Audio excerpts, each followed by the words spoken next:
Management of expectations. Last night I had an angry exchange with my wife, and this has sad overtones lingering even now. We usually sleep at around 10 p.m. Last night my wife was involved in sending some emails to her friend in another room. My son was playing with his toy cars next to me in our bedroom as he was waiting for her to come. While I was trying to sleep as per my routine after small reading at about 10:30 p.m. I wanted to switch off light, but he insisted on it remaining on. This went on till about 11:15 p.m. Meanwhile, I sent him twice to his mom to fetch her in our room so that he should sleep in time for his morning school. When my wife did not come till 11:30 p.m., I was furious. I got up, went to the other room and gave her the peace of my mind. I came back, switched off the light, and took the protesting son in the quilt and gave him his milk bottle. I was still in an angry mood. Now if I analyze the incident, the cause of anger is frustrated expectations. I expected my wife to put my son to sleep before doing her own emailing because he has to go to school tomorrow morning. I could do the same too, but the norm established by now is that he will play with us together before going to sleep with both of us on the bed. Second expectation was that she would come to the room when I called her. Third was she should show some respect for my request to come. Fourth was that she should take care about child's need to sleep in time so that he wakes up well before time for school. However, all this process was happening at subconscious level, and the flipping from frustration to anger was very fast.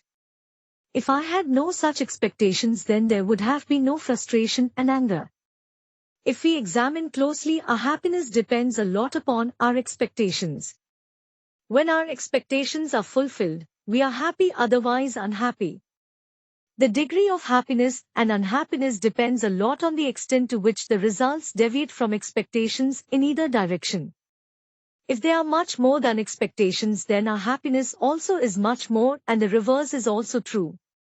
Expectations can be from others, bosses, subordinates, children, parents, neighbors, friends, relatives, and so on, from our own selves, from social culture. And all these work on the principle outlined above. What is the way to manage these expectations? Well, the first principle is to make all the expectations conscious. They rule over us as long as they are unconscious. The way to become conscious is to get in touch with oneself and feel one's way through to expectations. For instance, as soon as I realize that these expectations are operating, I feel more in control of the situation and not driven by the dark unconscious forces. One needs to practice this because the real block to managing expectations is their not being in awareness.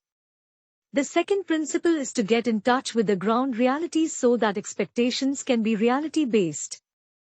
Again, in the incident cited above, I check whether my expectations are realistic or chauvinistic. Based on that, I make my choice.